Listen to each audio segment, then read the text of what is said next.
जी हाँ, मैं बात कर रही थी उन सभी विभागों के बारे में जिनके द्वारा जल जीवन हरियाली इस अभियान के तहत विभिन्न कार्यक्रमों का आयोजन समय समय पर किया जा रहा है। और ग्रामीण विकास विभाग बिहार सरकार द्वारा विधिवत रूप से 5 जनवरी को जल जीवन हरियाली अभियान में जन भागीदारी जल जीवन हरियाली दिवस इस कार्यक्रम का आयोजन किया गया था। और उस कार्यक्रम में माननीय मुख्यमंत्री महोदय द्वारा जल जीवन हरियाली दिवस का विधिवत शुभारंभ किया गया। उसी कड़ी में आज हम यहाँ उपस्थित हैं पर्यावरण, वन एवं जलवायु परिवर्तन विभाग बिहार सरकार द्वारा आयोजित इस कार्यक्रम में। इसके साथ साथ कई विभाग इस अभियान में जुड़ी हुई है हमारे साथ, जिसमें लघु जल संसाधन विभाग, नगर विकास एवं आवास विभाग, लोक स्वास्थ्य अभियंत्रण विभाग, पंचायती राज विभाग, पर्यावरण, वन एवं जलवायु परिवर्तन विभाग, जिनके द्वारा आज कार्यक्रम का आयोजन किया गया है। साथ ही साथ जल संसाधन विभाग, पशु एवं मत्स्य संसाधन विभाग बिहार सरकार, कृषि विभाग बिहार सरकार, ऊर्जा विभाग, भवन निर्माण विभाग, शिक्षा विभाग, स्वास्थ्य विभाग एवं सूचना एवं जनसंपर्क विभाग, सभी विभाग इस अभियान में हमारे साथ जुड़ी हुई है और इनके द्वारा समय समय पर प्रत्येक माह कार्यक्रम का आयोजन किया जाएगा। मैं यहाँ उपस्थित विभिन्न विभागों के प्रधान सचिव सभी का अभिनंदन करती हूँ, स्वागत करती हूँ। साथ ही साथ इस कार्यक्रम में उपस्थित हमारे सभी पदाधिकारी विभिन्न विभागों से जो यहाँ आज उपस्थित हुए हैं, उनका भी स्वागत है, अभिनंदन है। प्रेस मीडिया के प्रतिनिधियों का बहुत बहुत स्वागत, अभिनंदन।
विभाग की अनुमति से मैं कार्यक्रम का शुभारंभ करना चाहूंगी और आप सभी से निवेदन है कि आप अपना मोबाइल फोन जरूर से साइलेंट मोड में कर लें ताकि हमारे जो वक्ता ही परिचर्चा में भाग लेंगे, जिस विषय पर वो बोलेंगे, उनकी बातों को हम ध्यान से सुन सकें। तो सबसे पहले मंचासीन हमारे बीच सभी सम्मानित अतिथियों का मैं पर्यावरण, वन एवं जलवायु परिवर्तन विभाग की ओर से हार्दिक स्वागत करती हूँ, अभिनंदन करती हूँ। जल जीवन हरियाली के राज्य स्तरीय अभियान अंतर्गत आज जल जीवन हरियाली दिवस पर परिचर्चा का आयोजन किया गया है और विषय है पौधशाला सृजन एवं सघन वृक्षारोपण। इस अवसर पर अभिनंदन करते हुए मंचासीन सभी सम्मानित अतिथियों का पौधा देकर हम स्वागत करवाना चाहेंगे। तो मैं सबसे पहले श्री ए.के. प्रसाद, अपर प्रधान मुख्य वन संरक्षक, कार्य नियोजन एवं विस्तार बिहार से सादर अनुरोध करूंगी कि मंचासीन हमारे श्री दीपक कुमार सिंह, प्रधान सचिव पर्यावरण, वन एवं जलवायु परिवर्तन विभाग बिहार सरकार, उनका अभिनंदन और पौधा भेंट कर इस अवसर पर करें। श्री ए.के. प्रसाद सर अभिनंदन कर रहे हैं हमारे प्रधान सचिव पर्यावरण, वन एवं जलवायु परिवर्तन विभाग। इस क्षण का अभिनंदन आप तालियों से करेंगे तो हमें अच्छा लगेगा। बहुत बहुत आभार। और अब मैं श्री राकेश कुमार, अपर प्रधान मुख्य वन संरक्षक, कैंपा बिहार से आग्रह करूंगी कि श्री अरविंद कुमार चौधरी, प्रधान सचिव ग्रामीण विकास विभाग का स्वागत पौधा भेंट स्वरूप देकर करें। मैं बता दूं कि सभी सम्मानित अतिथियों का स्वागत तुलसी पौधा और बेल का पौधा देकर किया जा रहा है, साथ ही साथ एक गुलाब भेंट स्वरूप दी जा रही है। मैं श्री अभय कुमार, क्षेत्रीय मुख्य वन संरक्षक, भागलपुर से आग्रह करूंगी कि मंचा से श्री संतोषमल, सचिव लघु जल संसाधन एवं सूचना प्रावैधिकी विभाग, उनका अभिनंदन पौधा भेंट स्वरूप देकर करें, साथ ही साथ ये गुलाब का फूल भी। श्री सुरेंद्र सिंह, निदेशक पारिस्थितिक एवं पर्यावरण विभाग से आग्रह है कि मंचासीन श्री धर्मेंद्र कुमार, विशेष सचिव पशु एवं मत्स्य संसाधन विभाग, सह निदेशक मत्स्य विभाग का स्वागत आप पुष्प और पौधा देकर करें। मैं पुनः आग्रह करूंगी श्री अभय कुमार, क्षेत्रीय वन मुख्य वन संरक्षक, सरापाए, और मंचासी श्री ए.के. प्रसाद, अपर प्रधान मुख्य वन संरक्षक महोदय का आप स्वागत करें।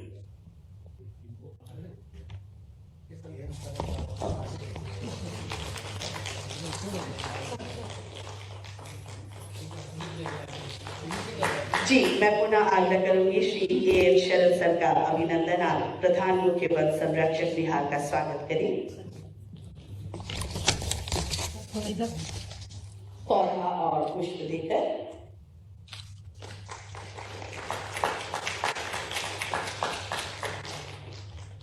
श्री सुरेंद्र सिंह, निदेशक पारिस्थितिक एवं पर्यावरण विभाग से अनुरोध है कि मंचा से श्री सी.पी. खंडूजा, आयुक्त मनरेगा का आप स्वागत करें।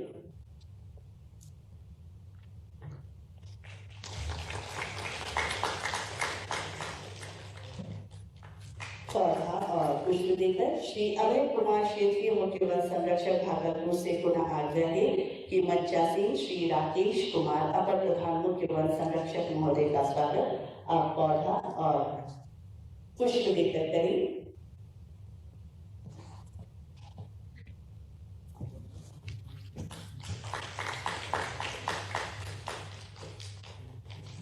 मैं एक बार फिर से श्री सुरेंद्र सिंह, निदेशक पारिस्थितिक एवं पर्यावरण, बिहार सरकार से आग्रह करूंगी कि श्री राजीव रोशन, अपर सचिव ग्रामीण विकास विभाग, सह मिशन निदेशक, जल जीवन हरियाली का स्वागत आप पौधा और पुष्प देकर करें। बहुत बहुत धन्यवाद, बहुत बहुत स्वागत आप सभी का। जी हाँ, जल जीवन हरियाली वृक्ष धरा के भूषण दूर करे प्रदूषण। मैं आज इस कार्यक्रम का विधिवत शुभारंभ के लिए सभी सम्मानित अतिथियों से आग्रह करूंगी कि पौधों को जल अर्पण कर कार्यक्रम का विधिवत शुभारंभ अपने कर्तव्यों द्वारा करने की कृपा करें। प्रधान सचिव पर्यावरण वन एवं जलवायु परिवर्तन विभाग, प्रधान सचिव ग्रामीण विकास विभाग बिहार सरकार, साथ ही साथ मंचासीन हमारे माननीय सम्मानित अतिथिगण हमारे बीच हैं Shri Santosh sir, Shri Dharmendra Kumar sir, Shri M Sharan sir, प्रधान मुख्य वन संरक्षक बिहार, श्री सीपी खडूजा आयुक्त मनरेगा, श्री राकेश कुमार, श्री राजीव रोशी सर, सभी आए और बारी बारी से जल अर्पण कर पौधों में इस कार्यक्रम का विधिवत शुभारंभ किया जाए। क्योंकि ये कार्यक्रम जल जीवन हरियाली से संबद्ध है, इसीलिए ये दीप प्रज्वलन नाटक की ये परंपरा की शुरुआत की गई है कि हम पौधों को जल अर्पण कर कार्यक्रम का शुभारंभ करेंगे। अगर हम अपने पौधों को बचाएंगे तभी हरियाली आएगी, और अगर जल है, हरियाली है, तभी जीवन है। जल है, जीवन है, जो है गुणों का खान, जल से ही है इस धरती की शान। इसे बचाने में हम सबका सहयोग हो बहुमूल्य। बिन पानी के जीवन है बदहाली, पानी से होती है इस धरती पर हरियाली। जी हाँ, पौधों को जल अर्पण कर हमारे सम्मानित अतिथियों द्वारा कार्यक्रम का विधिवत शुभारंभ किया जा रहा है। पेड़ पौधे हैं इस धरती की शान, अब सभी चलाओ पेड़ लगाने का अभियान। जल जीवन हरियाली तभी होगी खुशहाली। हमारे सभी सम्मानित अतिथियों द्वारा बारी बारी से जल अर्पण किया जा रहा है। और मैं बता दूं, इस पूरे कार्यक्रम का सीधा प्रसारण पेट्रोल रिसोर्ट द्वारा किया जा रहा है। हमारे साथ लाइव इस कार्यक्रम में विभिन्न डिस्ट्रिक्ट के लोग जुड़े हुए हैं और यहाँ अधिवेशन भवन में जो कार्यक्रम चल हो रहे हैं उसे सीधा प्रसारण किया जा रहा है, ताकि वो वहां से हमारे साथ जुड़ सके इस कार्यक्रम में। हमारे सभी अतिथियों द्वारा जल अर्पण कर कार्यक्रम का शुभारंभ किया जा रहा है। कर्तव्य से शंका अभिनंदन करते हुए हम कार्यक्रम को आगे बढ़ाते हैं और हमारे बीच श्री राजीव रोशन, अपर सचिव ग्रामीण विकास विभाग, सब मिशन निदेशक जल जीवन हरियाली, उनसे मैं सादर आग्रह करूंगी कि सर आप आए और यहाँ उपस्थित हमारे सभी सम्मानित अतिथियों का और दर्शक दीर्घा में बैठे सभी सम्मानित अतिथियों का आप स्वागत करें और इस जल जीवन हरियाली अभियान के तहत अपनी बात हम सबके बीच रखें। श्री राजीव रोशन। जल जीवन हरियाली दिवस के इस अवसर पर अधिवेशन भवन में आयोजित कार्यक्रम में आज की परिचर्चा का विषय वस्तु पौधशाला सृजन एवं सघन वृक्षारोपण है। इस अवसर पर हम सर्वप्रथम स्वागत करना चाहेंगे प्रधान सचिव श्री दीपक कुमार सर का, पर्यावरण वन एवं जलवायु परिवर्तन विभाग। मैं स्वागत करना चाहूँगा प्रधान सचिव श्री अरविंद कुमार चौधरी सर, ग्रामीण विकास विभाग का।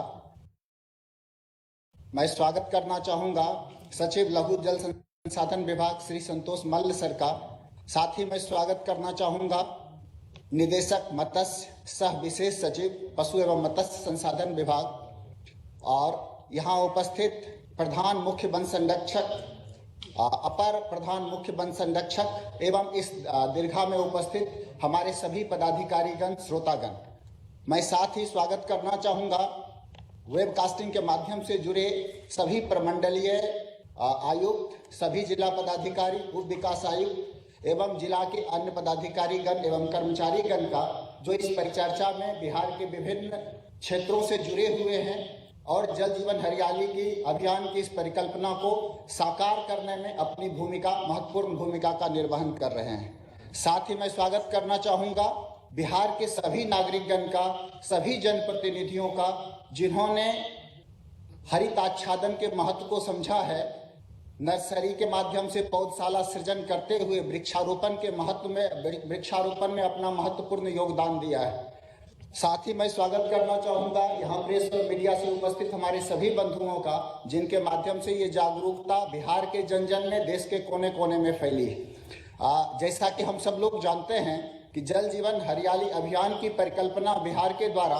जलवायु परिवर्तन की चुनौतियों से निपटने के लिए किया गया है। जलवायु परिवर्तन की समस्या सिर्फ बिहार तक सीमित नहीं है, ये समस्या से पूरा विश्व चिंतित है। बिहार ने कदम बढ़ाते हुए इस चिंता को चिंतन का स्वरूप दिया है और अपने क्रियात्मक शैली को आगे करते हुए क्रूसेडर की भूमिका निभाते हुए जल जीवन हरियाली अभियान को साकार किया है। और गहन चर्चा के बाद इसके अवयव का निर्धारण किया गया, जिसमें पौधशाला सृजन और सघन वृक्षारोपण का बहुत ही महत्वपूर्ण योगदान है। हम सब जानते हैं कि जब हमारी पृथ्वी का सौरमंडल में विकास हो रहा था और जैसे जैसे कॉस्मिक स्केल पे हमारी पृथ्वी आगे बढ़ रही थी, तो आज की तरह हमारी पृथ्वी पर ऑक्सीजन का सैचुरेशन नहीं था। उस समय हमारी पृथ्वी पे भी और ग्रहों की तरह सिर्फ और सिर्फ कार्बन डाइऑक्साइड हुआ करते थे। धीरे धीरे समय के अंतराल में आगे बढ़ते हुए साइनोबैक्टीरिया का योगदान हुआ, जिससे पृथ्वी पर ऑक्सीजन का उद्भव हुआ और उस कड़ी में वृक्षों की अहम भूमिका रही है और वृक्षों ने ऑक्सीजन के सृजन में, पृथ्वी को जीवन देने में बहुत बड़ी भूमिका निभाई है। और मल्टी सेलुलर जीव, जिसमें कि हम सब मानव हैं, उनका विकास संभव हुआ है। यानी अगर वन है, हमारे सृजन से लेकर के हमारे अस्तित्व तक में वनों की भूमिका है, वृक्षों की भूमिका है, हरित आवरण की भूमिका है। और यही कारण है कि मानव के विकास के साथ साथ, सभ्यता के विकास के साथ साथ, यदि हम वृक्षारोपण के महत्व को नहीं समझेंगे, हरित आवरण के महत्व को नहीं समझेंगे, तो हमारी सभ्यता, हमारी संस्कृति, हमारा विकास, हमारा अस्तित्व सब खतरे में होगा। और इसीलिए आज की ये परिचर्चा का जो विषय है वो बहुत ही महत्वपूर्ण हो जाता है। हम सब लोगों को चिंतन करना होगा, जागरूक करना होगा, आगे बढ़ के योगदान देना होगा। और बिहार में इसके लिए जिस प्रकार से पहल की गई है, निश्चित रूप से सराहनीय है। हम उन सब लोगों को भी स्वागत करना चाहेंगे आज इस अवसर पर, जो यहाँ नहीं है, लेकिन उन्होंने अपनी परिकल्पना के माध्यम से, अपनी सोच के माध्यम से इस सकारात्मक पहल में अपना योगदान दिया है। मैं आप सब लोगों का फिर से स्वागत, अभिनंदन करते हुए कार्यक्रम को आगे बढ़ाने के लिए अनुरोध करूंगा। Thank you. श्री राजीव रोशन सरकार, दिल से आभार व्यक्त करती हूँ। और अब मैं संबोधन हेतु सादर आमंत्रित करना चाहूंगी हमारे प्रधान सचिव पर्यावरण, वन एवं जलवायु परिवर्तन विभाग, बिहार सरकार, श्री दीपक कुमार सिंह जी को।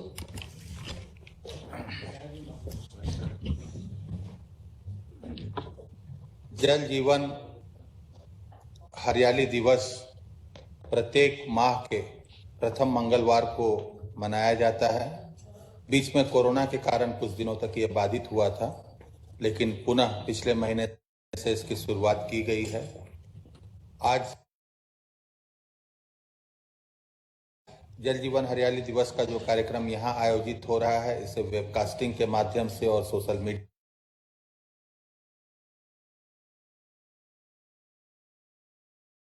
कार्यक्रम में उपस्थित हमारे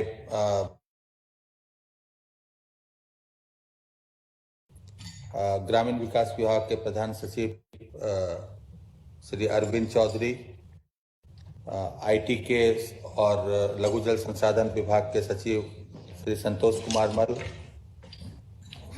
फॉरेस्ट के पीसीसीएफ प्रधान मुख्य वन संरक्षक एवं कार्यबल प्रमुख श्री एन सरन जी, यहाँ उपस्थित हमारे एडिशनल पीसीसीएफ श्री एके प्रसाद जी, श्री राकेश कुमार जी, श्री धर्मेंद्र जो विशेष सचिव एवं डायरेक्टर फिशरीज हैं पशु एवं मत्स्य संसाधन विभाग में, श्री सीपी खंडूजा जी और मिशन डायरेक्टर श्री राजीव रोशन जी, यहाँ उपस्थित अन्य विभागों के वरीय पदाधिकारीगण।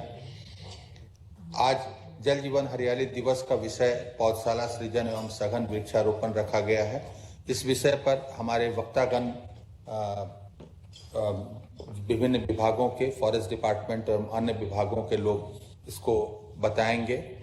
जल जीवन हरियाली मिशन जब प्रारंभ किया गया 2019 में, तो सबसे पहले ये परिकल्पना की गई कि हम लोगों को अपने वृक्षा आच्छादन को बढ़ाने के लिए, जैसा कि आप जानते हैं कि बिहार में नेचुरल फॉरेस्ट कम है, तो इसलिए वनों के बाहर वृक्षारोपण के लिए हम लोगों को वृक्षारोपण की संख्या और उसके साथ साथ वृक्ष उपलब्ध कराने के लिए पौधशाला सृजन की आवश्यकता है, जिसके दिशा में फॉरेस्ट डिपार्टमेंट की ओर से बहुत महत्वपूर्ण काम किए गए हैं। इसके विषय में आगे परिचर्चा होगी, लेकिन आज एक और महत्वपूर्ण दिवस है, तो उसके बारे में मैं बताना चाहूँगा, जो कि जल जीवन हरियाली से ही जुड़ा हुआ है। आज वर्ल्ड वेटलैंड डे भी है। 2 फरवरी को विश्व वेटलैंड दिवस मनाया जाता है और इसकी शुरुआत, ये 2 फरवरी की शुरुआत 1972 में वेटलैंड्स के प्रोटेक्शन के लिए जो रामसार कन्वेंशन साइन हुआ था, उसी दिन को ध्यान में रखते हुए 2 फरवरी को ये मनाया जाता है। यद्यपि यह दिवस बाद में मनाया जाने लगा, 1997 के बाद मनाया जाने लगा, लेकिन 2 फरवरी की तिथि उसी के लिए निर्धारित की गई है। और हमारे पूरे जल जीवन हरियाली का जो चेन है, जो माननीय मुख्यमंत्री जी की परिकल्पना है कि जल और हरियाली के बिना मानव जीवन संभव नहीं है, इस पूरे चेन में वेटलैंड्स की एक बहुत प्रमुख भूमिका है। वेटलैंड्स को पृथ्वी का किडनी कहा जाता है, यानी ये इसके किडनी का जैसे काम है कि जो आपके चीजों वो अवशेष हैं उनको परिशोषित करके स्वच्छ रखना, उसी तरह से ये वेटलैंड्स जो हैं ये हमारे अपशिष्टों को सोख कर और हमारे स्वच्छ रखते हैं। वेटलैंड डे का हर साल अलग अलग एक थीम रखा जाता है। पिछले साल इसका थीम था वेटलैंड एंड बायोडाइवर्सिटी, और जैसा कि आप जानते हैं कि जो जितने भी वेटलैंड्स हैं हमारे, जो प्रमुख जैसे कांवर है, दरभंगा का कुशेश्वर स्थान है, जमुई में नागीनट्टी है, गोगाबिल है कटिहार में, और इसके अलावा और भी बहुत सारे वेटलैंड हैं। 100 हेक्टेयर से बड़े बिहार में 133 वेटलैंड हैं, और ये वेटलैंड मानव निर्मित भी हैं कुछ, जैसे कि नागीनट्टी, या फिर नेचुरल भी हैं, जैसे कि कांवर है या कुशेश्वर स्थान है या गोगाबिल है, ये नेचुरल है, वैशाली में बरेला है। तो इन सभी वेटलैंड्स में एक बहुत बड़ी बायोडाइवर्सिटी, क्योंकि यहाँ पर चिड़ियाँ भी रहती हैं, जो उसके जीव जंतु उसमें रहते हैं, वो एक बहुत बड़ी संख्या में है। और इन वेटलैंड्स की भूमिका जो हमारे पूरे पर्यावरण का संतुलन है, हमारा जो कार्बन का जो पर्यावरण में जो कार्बन है उसको अवशोषित करने में, उसके बैलेंस को मेंटेन करने में इसकी बहुत बड़ी भूमिका है। और आज के दिन इसका इसलिए भी बहुत महत्वपूर्ण उल्लेख करना आवश्यक है कि इस वर्ष का जो वेटलैंड डे है उसका थीम रखा गया है वेटलैंड एंड वाटर। तो हमारे ये जल जीवन हरियाली अभियान से सीधा जुड़ा हुआ है, और वेटलैंड्स का बहुत बड़ा योगदान है फ्रेश वाटर में। जैसा कि आप जानते हैं कि फ्रेश वाटर जो है वो धरती पर बहुत कम है। धरती का 70% जो है वो जल है, लेकिन उसमें फ्रेश वाटर बहुत कम है, 3% है, और पीने योग्य या योग्य पानी तो बहुत दशमलव में आता है। तो उसको, उस पानी के बैलेंस को बनाए रखने में वेटलैंड्स की बहुत बड़ी भूमिका है। पूरे भारतवर्ष में वेटलैंड्स का एरिया अगर ज्योग्राफिकली देखा जाए तो लगभग 4.5% के आसपास है, और बिहार में भी फॉर्चुनेटली ये 4.5% के आसपास ही लगभग है। तो ये हम लोग जब जल जीवन हरियाली अभियान का एक महत्वपूर्ण अवयव हमारे इन वेटलैंड्स की सुरक्षा भी है, इसमें हमारे जल संसाधन विभाग की भी एक बहुत बड़ी महत्वपूर्ण भूमिका है, कृषि विभाग की एक बहुत महत्वपूर्ण भूमिका है, और साथ साथ पर्यावरण एवं वन विभाग की भी एक बहुत महत्वपूर्ण भूमिका है।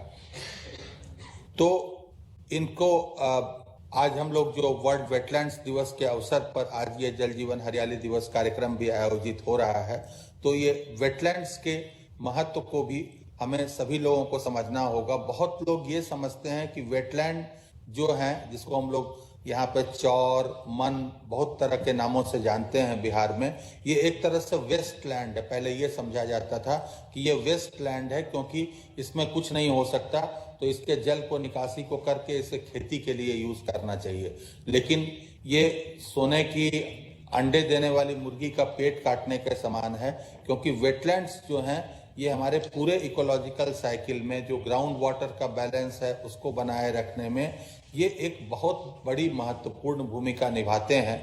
और हम लोग सबकी ये जवाबदेही है कि हम लोग वेटलैंड्स को जिंदा रखें। वेटलैंड्स को जिंदा रखने में सबसे महत्वपूर्ण कार्य होता है उन वेटलैंड्स के जो इनलेट्स हैं, जहां से उनमें पानी आता है। और ज़्यादातर ये जो वेटलैंड्स हैं, जो नेचुरल वेटलैंड्स हैं, वो फ्लड के पानी से वो रिचार्ज होते हैं। तो इसलिए मैंने कहा कि जल संसाधन विभाग की एक बहुत महत्वपूर्ण भूमिका है कि जब हम इम्बैंक्ड करते हैं किसी नदी को, तो उसका जो नेचुरल कोर्स में उससे जो पानी निकलता था, जो कि वेटलैंड को रिचार्ज करता है, हम उस स्रोत को कभी भी बंद नहीं करें, क्योंकि अगर हम उस स्रोत को बंद करेंगे तो धीरे धीरे वो वेटलैंड खत्म हो जाएंगे। जिसका सबसे बड़ा उदाहरण अगर किसी ने देखा होगा तो कांवर झील है हमारा, जिसका क्षेत्र पिछले 20 सालों में 1/3 से भी कम सिकुड़ के रह गया है। तो ये जल जीवन हरियाली दिवस के अवसर पर हम लोगों को अपने वेटलैंड्स के सुरक्षा का और वेटलैंड्स के संरक्षण का भी हम लोगों को एक प्रण लेना चाहिए।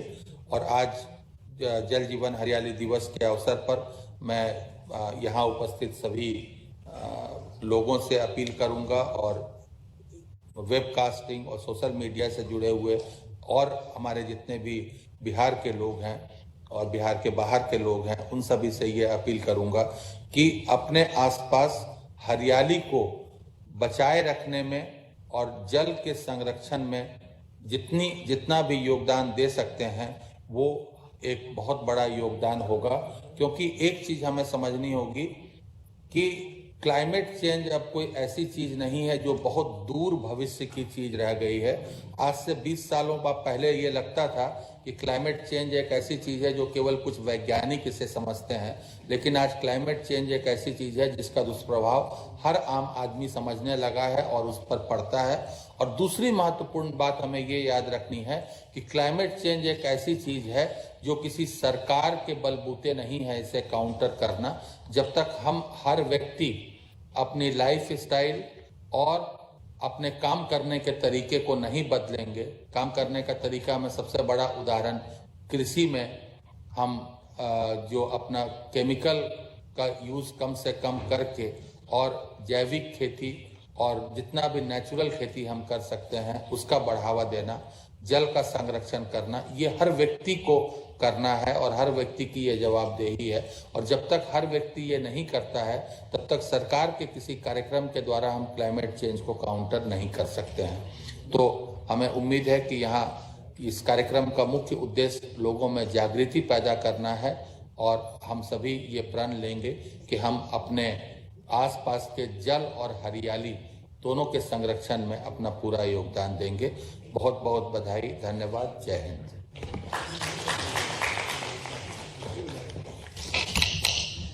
बिल्कुल सही कहा सर ने कि हरियाली को बचाने या जल संचयन में हम सबकी भागीदारी बहुत ही जरूरी है, अहम है।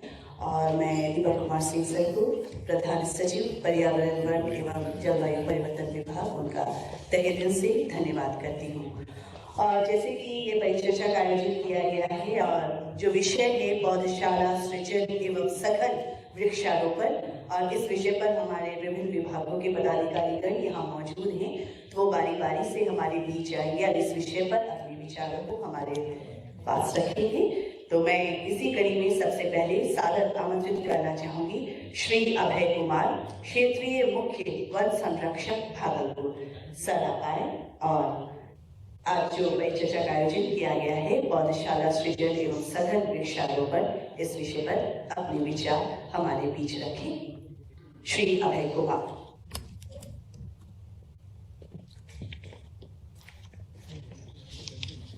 धन्यवाद मैम।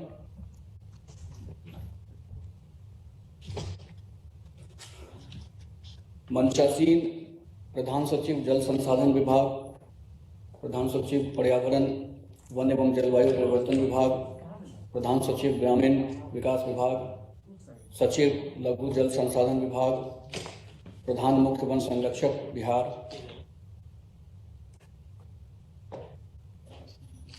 अन्य यहाँ उपस्थित सभी गण्यमान्य अतिथि और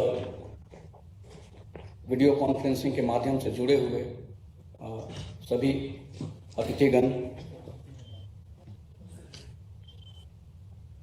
जैसा कि हम सभी जानते हैं कि राष्ट्रीय वन नीति के अनुसार देश के कुल भौगोलिक क्षेत्रफल का 1/3 हिस्सा अर्थात 33% भूभाग वनाच्छादित होना चाहिए। जो पहाड़ी राज्य हैं वहाँ के लिए यह मानक 60% का रखा गया है और जो मैदानी राज्य हैं या जो मैदानी क्षेत्र हैं वहाँ के लिए यह मानक 20% का निर्धारित किया गया है। बिहार एक मैदानी राज्य है, इस हिसाब से हमारे राज्य में हरित आवरण कम से कम 20% होना चाहिए। राज्य के विभाजन के बाद हमारे यहाँ जो प्राकृतिक वन भूमि है वो 7% से भी कम है। इसका अर्थ है कि गैर वन भूमि पर हरित आवरण बढ़ाने में हमारा फोकस ज़्यादा होना चाहिए और 13% से अधिक हरित आवरण हमें गैर वन भूमि पर ही विकसित करने हैं। हमारा लक्ष्य जो है कृषि रोड मैप के तहत हमारी भी भूमिका है और हमने ये निर्धारित किया है कि 2022 तक राज्य में 17% हरित आवरण का लक्ष्य प्राप्त करेंगे और हम उस दिशा में तेजी से अग्रसर भी हैं। अभी हमारा हरित आवरण 15% के आसपास है और हम उम्मीद करते हैं कि हम आने वाले समय में अपने लक्ष्य को प्राप्त करेंगे, लेकिन हमारा अंतिम लक्ष्य होगा कि राज्य में 20% जो न्यूनतम मानक निर्धारित किया गया है उसको भी हम प्राप्त करें। अगर एक डाटा हम यहाँ प्रस्तुत करना चाहें तो मोटा मोटी 1 वर्ग किलोमीटर का हरित आवरण विकसित करने के लिए लगभग 62,500 वृक्ष होने चाहिए। आमतौर पर देखा गया है कि जो पौधे हम लगाते हैं उसमें सभी पौधे वृक्ष में परिणत नहीं हो पाते हैं, तो अगर 60% से अधिक पौधों को जो हम लगाते हैं उनको वृक्ष में परिणत कर सकें तो 1 लाख पौधा अगर लगाया जाए तो 1 वर्ग किलोमीटर का हरित आवरण विकसित होगा। इस हिसाब से बिहार राज्य के भौगोलिक क्षेत्रफल को देखते हुए 9.5 करोड़ पौधे लगाने से 1% हरित आवरण वृद्धि होगी। अभी अगर हम लोग 15% के आसपास हैं तो उसको 20% तक ले जाने के लिए हमको लगभग 50 करोड़ पौधे रोपित करने होंगे। न सिर्फ रोपित करने होंगे बल्कि उनकी समुचित देखभाल कर, उनकी सुरक्षा कर, उनको वृक्ष में परिणत करना होगा और कम से कम 60% का सर्वाइवल जरूर इंश्योर करना होगा। जैसा कि हम सभी जानते हैं कि सफल पौधारोपण की जो पहली शर्त है वो है पौधारोपण के लिए अच्छी गुणवत्ता के बड़े आकार के सीडलिंग्स पौधों की उपलब्धता। 2019-20 तक हमारे यहाँ राज्य में 154 हेक्टेयर में 161 परमानेंट नर्सरीज अस्थायी पौधशालाएं स्थापित थी, जिनकी उत्पादन क्षमता थी लगभग 1.5 करोड़ पौधे प्रति वर्ष। इसके अलावा जब भी हमें अतिरिक्त पौधों की आवश्यकता होती थी हम लोग अस्थायी पौधशालाएं निर्मित करते थे और वहां पौधों का उत्पादन करते थे और उसका उपयोग पौधारोपण में किया जाता था। अस्थायी पौधशालाओं में उत्पादित पौधों में जो अपेक्षाकृत अगर गुणवत्ता और हाइट की बात करें तो परमानेंट नर्सरीज में उगाए गए पौधों की तुलना में कमजोर होते थे और छोटे आकार के होते थे। इस समस्या को मानते हुए इसके निराकरण के लिए 2019-20 में हमने अपनी पौधशालाओं की जो क्षमता है उसको बढ़ाई है। जो भी एग्जिस्टिंग हमारी 161 नर्सरीज थी उनकी कैपेसिटी बढ़ाई गई, उनको और विस्तारित किया गया।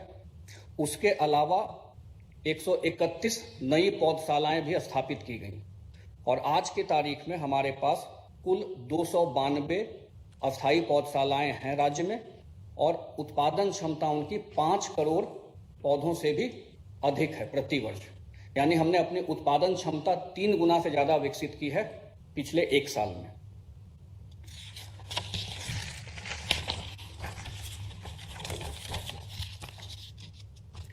एक और इशू था कि लोगों को पौधा जो है नजदीक में उपलब्ध हो सके, खासतौर से किसानों को और जो आमजन है ग्रामीण क्षेत्रों में, जबकि हमारी जो पौधशालाएं थी वो कुछ स्थानों पर केंद्रित थी। इस समस्या के निराकरण के लिए किसान पौधशाला योजना आरंभ किया गया और इसके तहत जो इच्छुक किसान थे वे अपनी भूमि कृषि वानिकी में पौधा लगाने के लिए इच्छुक किसान हैं उनके बीच में वितरित करता है और अगर पौधे बचते हैं तो उसको अन्य योजनाओं में भी उपयोग किया जाता है। 2020-21 यानी इस वर्ष में इसमें एक और चीज का एडिशन हुआ कि किसानों के अलावा जीविका दीदियों को भी पौधशाला उगाने के काम में लगाया गया और उन लोगों ने काफी उत्साह से पौधशाला स्थापित की। इसका परिणाम भी काफी सुखद रहा है और उन्होंने बेहतरीन पौधे उत्पादित करके दिए हैं। अभी आज की तारीख में हमारे यहाँ 365 किसान और जीविका पौधशालाएं लगाई जा रही हैं। उनसे भी हमें लगभग 50 लाख पौधे मिलेंगे। हमारे यहाँ जो पौधशालाएं हैं उनमें प्रजातियों की भी अच्छी संख्या होती है। लगभग 100 से अधिक प्रजातियां हम लोग अपने पौधशाला में उगाते हैं। बात यहीं खत्म नहीं होती। टिश्यू कल्चर तकनीक जो है जिसका उपयोग कृषि क्षेत्र में जो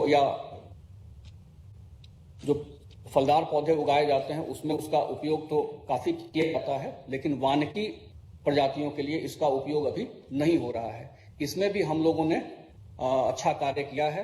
भागलपुर और सुपौल इन 2 जगह पे टिश्यू कल्चर लैब और उत्पादन केंद्र की स्थापना हुई है जिसका संचालन भी पिछले 3 वर्षों से हो रहा है और यहाँ पे बांस के पौधे उगाए जा रहे हैं। उसके अलावा हमारा तीसरा जो टिश्यू कल्चर तकनीक से प्रयोगशाला सह उत्पादन केंद्र है वो अररिया में निर्माणाधीन है और आने वाले 3 से 4 महीने में उसका भी संचालन शुरू हो जाएगा। 2020-21 जो अभी चल ही रहा है, इस वित्तीय वर्ष में मिशन 2.51 जल जीवन हरियाली के एक अभिन्न अंग के रूप में शुरू किया गया था, जिसके तहत 2,51,00,000 पौधे रोपित किए जाने का लक्ष्य निर्धारित किया गया था। संख्या का उतना महत्व नहीं था जितना कि जन सहभागिता का था। इस बार यह निश्चय किया गया था कि लोगों के सहयोग से, आम जन के सहयोग से पौधारोपण का कार्य किया जाएगा और जितने अधिक लोगों को इसमें हम लोग जोड़ सकेंगे उतना ही हम लोगों का कामयाबी माना जाएगा। 5 जून 2020 से पौधारोपण का अभियान शुरू हुआ और 9 अगस्त 2020 को इसका समापन किया गया। इस अभियान में हमारे साथ लाखों लोग जुड़े।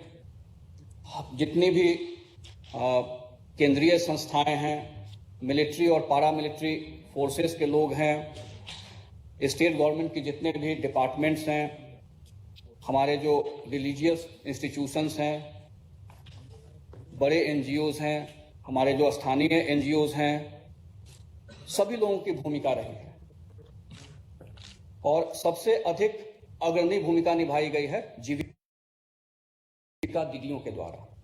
इन सभी के सहयोग से इस बार हम लोगों ने 2,51,00,000 के लक्ष्य के विरुद्ध अभी तक 3,91,00,000 पौधों का रोपण कर दिया है, जो लक्ष्य से कहीं आगे है।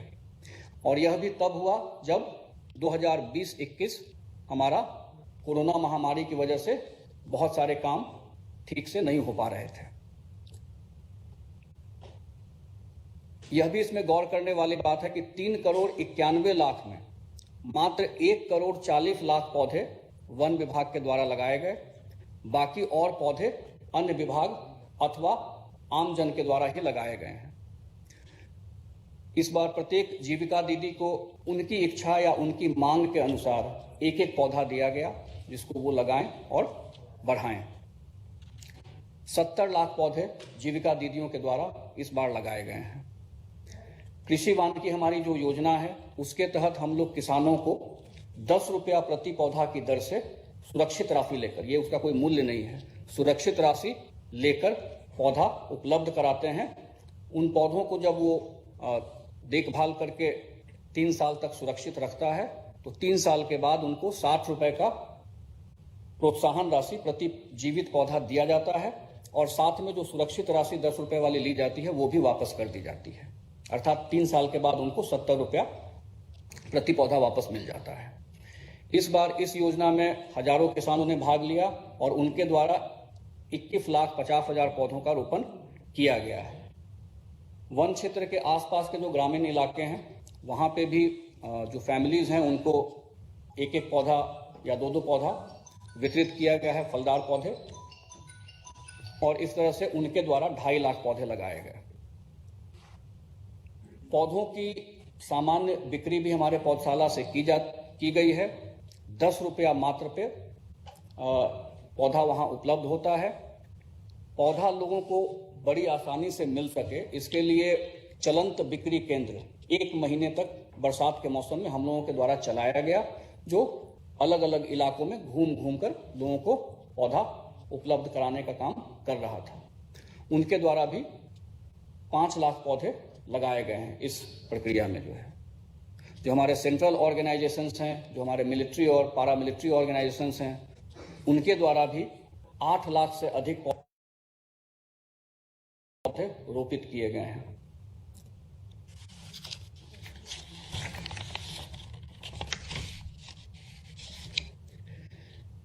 इस बार जो आम जन की जो भागीदारी रही है वो प्रमुखता के साथ रही है, और इसमें एक अनुभव हम लोगों के सामने ये आया कि नॉर्मली उन लोगों का जो डिमांड है वो फलदार पौधों का हुआ था। हमारे पौधशालाओं में मुख्य रूप से वानिकी के प्रजातियां उगाई जाती हैं।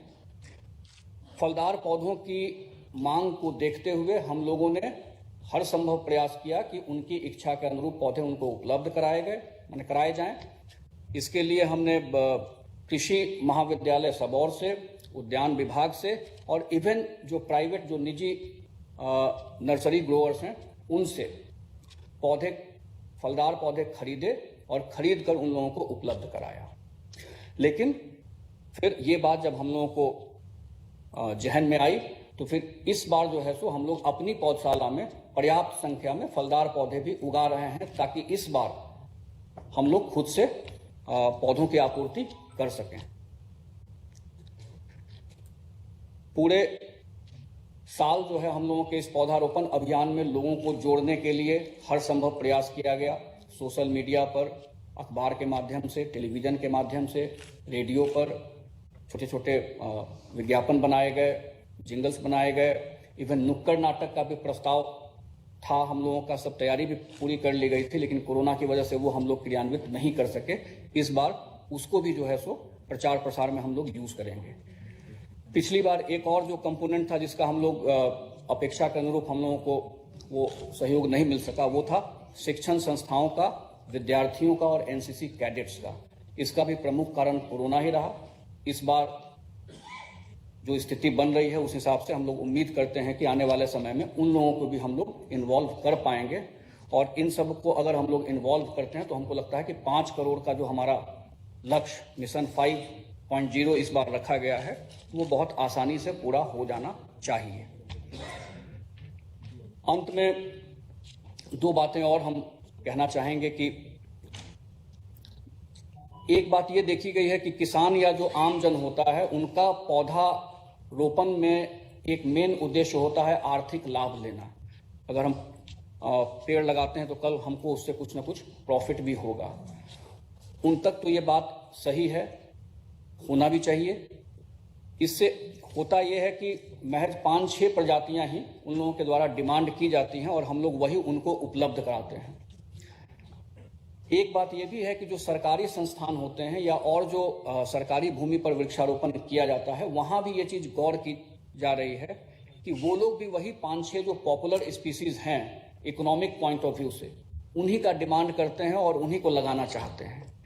जबकि हमारा जो मूल उद्देश्य है वो विविधता का संरक्षण करना होना चाहिए। हमारे पौधशाला में अगर 100 से ज़्यादा प्रजातियां उपलब्ध हैं, सभी प्रजातियों का अपना महत्व है। ठीक है, हो सकता है कुछ प्रजातियां इकोनॉमिक पॉइंट ऑफ व्यू से बेटर हों, लेकिन हमको overall biodiversity point of view से देखना चाहिए। खासतौर से जो सरकारी संस्थाएं हैं, जो सरकारी भूमि पर वृक्षारोपण करती हैं, उनको इकोनॉमिक पॉइंट ऑफ व्यू को छोड़कर जो बायोडाइवर्सिटी कंजर्वेशन वाली प्रजातियां हैं, उनको लगाने पे अधिक जोर देना चाहिए।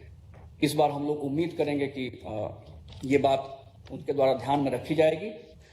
दूसरी बात यह है कि हमारा मैक्सिमम जो फोकस होता है वो पौधा लगाने पे होता है, जबकि पौधा लगाना आवश्यक है, सही बात है। उससे भी अधिक आवश्यक है कि जो हम पौधा लगाते हैं कम से कम 3 साल तक उसकी देखभाल करें, ताकि वो पौधा फाइनली वृक्ष के रूप में परिणत हो सके और जिस आकांक्षा और जिस उद्देश्य के साथ हम पौधारोपण करते हैं, उस आकांक्षा और उद्देश्य की पूर्ति भी हो सके। और अंत में इस आने वाले समय में मैंने इस 2021 में हम लोग मिशन 5.0 पे काम करने जा रहे हैं और उम्मीद करते हैं कि हम लोग 5 करोड़ पौधा लगाने का लक्ष्य आसानी से पूरा करेंगे। Thank you.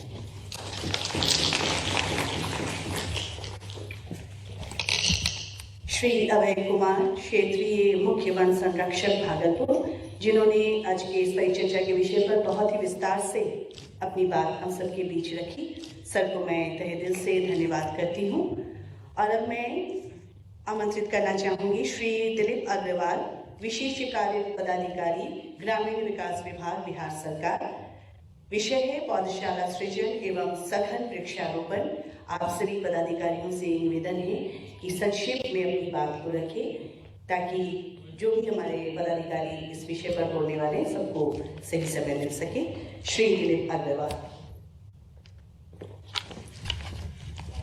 धन्यवाद मैडम।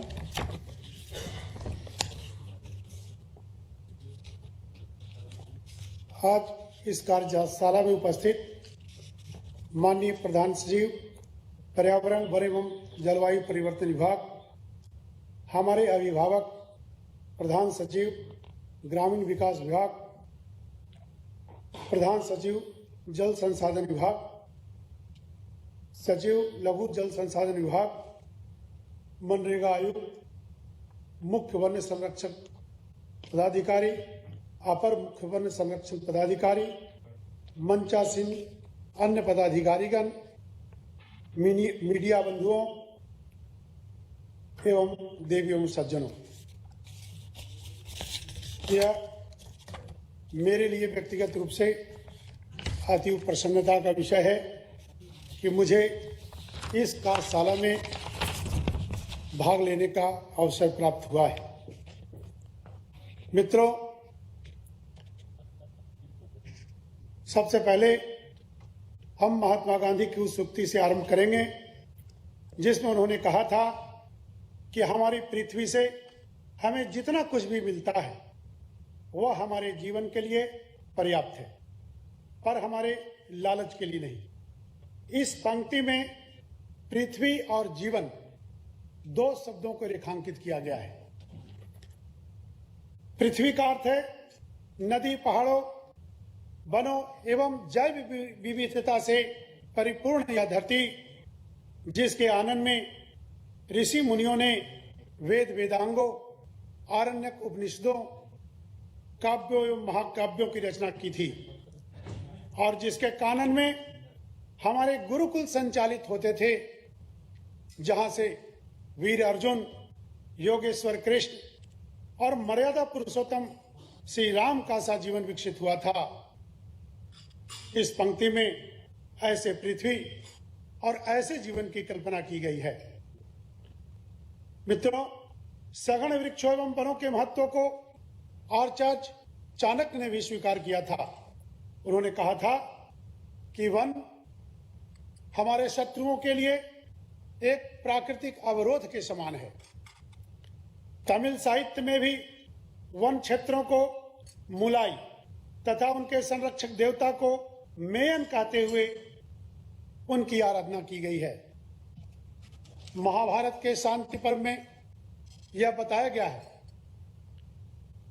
कि यह संपूर्ण सृष्टि ही ईश्वर है, ईश्वर और कहीं नहीं है। हमारी सृष्टि ईश्वर है, जिसमें समुद्र को रक्त, पर्वतों को अस्थि और आकाश को पेट समझा जाना चाहिए। वायु इसकी सांसें, अग्नि इसका तेज, सूर्य और चंद्र इसकी दो आंखें, नदियां रक्त नलिकाएं हैं, तो वृक्षों से परिपूर्ण यह धरती ईश्वर की मांसपेशियां हैं। कितना सुंदर हमारे साहित्य में ईश्वर की परिभाषा दी गई है। परंतु आज जिस कालखंड में हम जी रहे हैं, इस कालखंड का दो नाम है। एक, इस कालखंड को हम आधुनिक काल कहते हैं। इसलिए आधुनिक काल कहते हैं कि यह तर्क बुद्धिवाद का काल है, वैज्ञानिक सोच का काल है और मनुष्य के अधिकारों को प्राप्त कराने का काल है। परंतु आध्यात्मिक अनुसार इस काल को कलिकाल कहा गया है, अर्थात कलयुग का काल कहा गया है। दोनों में अंतर विरोध है। एक तरफ तो हम आधुनिक काल बोलते हैं और दूसरे तरफ हम कलिकाल बोलते हैं, और इस दोनों में अंतर विरोध भी है। परंतु आप देखें, सूक्ष्मता से तो अंतर विरोध नहीं है, क्योंकि हम विकास की बात करते हैं, परंतु विकास के नाम पर वनों की अंधाधुंध कटाई हो रही है, प्रकृति का विनाश हो रहा है, बिना मतलब की बातों पर अनावश्यक मानव संघर्ष हो रहे हैं। जल जीवन और हरियाली से विहीन जैसे दूसरे ग्रह हैं, उसी प्रकार इस धरती को भी कुछ लोगों के लालच ने बंजर विहीन धरती बनाने का उपक्रम कर रखा है। यह स्थिति बहुत दिनों से चली आ रही है। वनस्पति जगत के प्रति मानव की क्रूरता हर क्षेत्र में, हर काल में, हर देश में विद्यमान रही है। इवन भारत में भी मध्यकाल में यह सोच बन गई थी कि वन चोर डाकुओं के लिए एक निरापद स्थल है। महाराणा प्रताप अपनी स्वाधीनता की रक्षा वनांचलों में ही सुरक्षित रख पाए थे, परंतु फिर भी हमारा सोच उस वनों के प्रति बहुत अच्छा नहीं रहा। सुमित गुहा ने लिखा है कि the rain shadow portion of the Konkan coast was treeless even in the heyday of Marathas, अर्थात पश्चिमी तट के कोंकण क्षेत्र में जो वृष्टि छाया क्षेत्र है, वो मराठों के स्वर्णिम काल में भी वृक्ष विहीन ही बने रहे। अंग्रेजों की भी नीतियां धन की उगाही की थी। उन्होंने परमानेंट लैंड सेटलमेंट जो आरंभ किया था, उसमें जमींदारों को अधिक राजस्व उगाही के लिए वनों को कटाई के लिए का पूरा अधिकार दे रखा था। परंतु जब उन्हें रेलवे के विकास के लिए वुड लॉग्स अर्थात लकड़ियों के लट्ठों की जरूरत पड़ी, तो उन्होंने भारतीय वन अधिनियम 1865, 1878 एवं 1927 3 बार बनाया। परंतु इन सारे वन अधिनियमों से भले ही कुछ उन्हें वुड लॉग्स प्राप्त हो गए, परंतु हमारे वनवासी भाइयों के लिए वन अंचलों में अधिकार कम हो गए। उन्होंने वन उत्पादों, औषधीय पौधों एवं अन्य कॉमर्शियल उत्पादों को इस प्रकार नियंत्रित कर दिया कि इनका इनका प्रयोग बराबर कमतर होता चला गया और धीरे धीरे हम इसके ज्ञान से भी महरूम होते चले गए।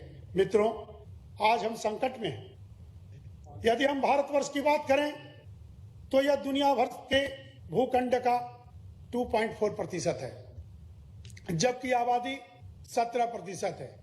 यानी 2.5% से भी कम क्षेत्र में 17% आबादी का भार हमारे पास है, जबकि वन क्षेत्र का मात्र 1.6%, जल क्षेत्र का 4.6% और पेयजल की उपलब्धता का 2.7% है। और यदि बिहार की बात करें तो भारत में हमारी भूमि 2.8% है, जबकि आबादी 12.47% यानी लगभग 12.5% है, जबकि एरिया के हिसाब से हम 3% से भी कम हैं। मित्रों, वन क्षेत्र की बात करें तो अभी हमारा राष्ट्रीय औसत 21 से 22% का है, जबकि हमारा हरित आच्छादन लगभग 15% है, जिसे हम चाहते हैं कि राष्ट्रीय औसत के पास चले जाएं। मित्रों, बहुत स्थिति दूसरे मामले में भी चिंताजनक है। कई प्रजातियां विलुप्त हो गई हैं।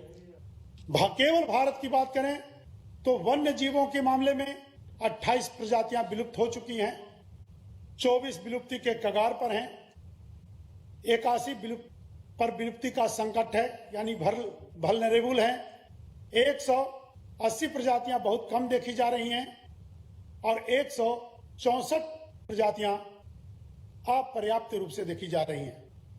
अगर रोग व्याधियों के विकास और उनके गति प्रगति पर हम ध्यान दें तो इनका इजाफा मित्रों उसी प्रकार हो रहा है जैसे गुणात्मक श्रेणी के यह पदानुक्रम हो।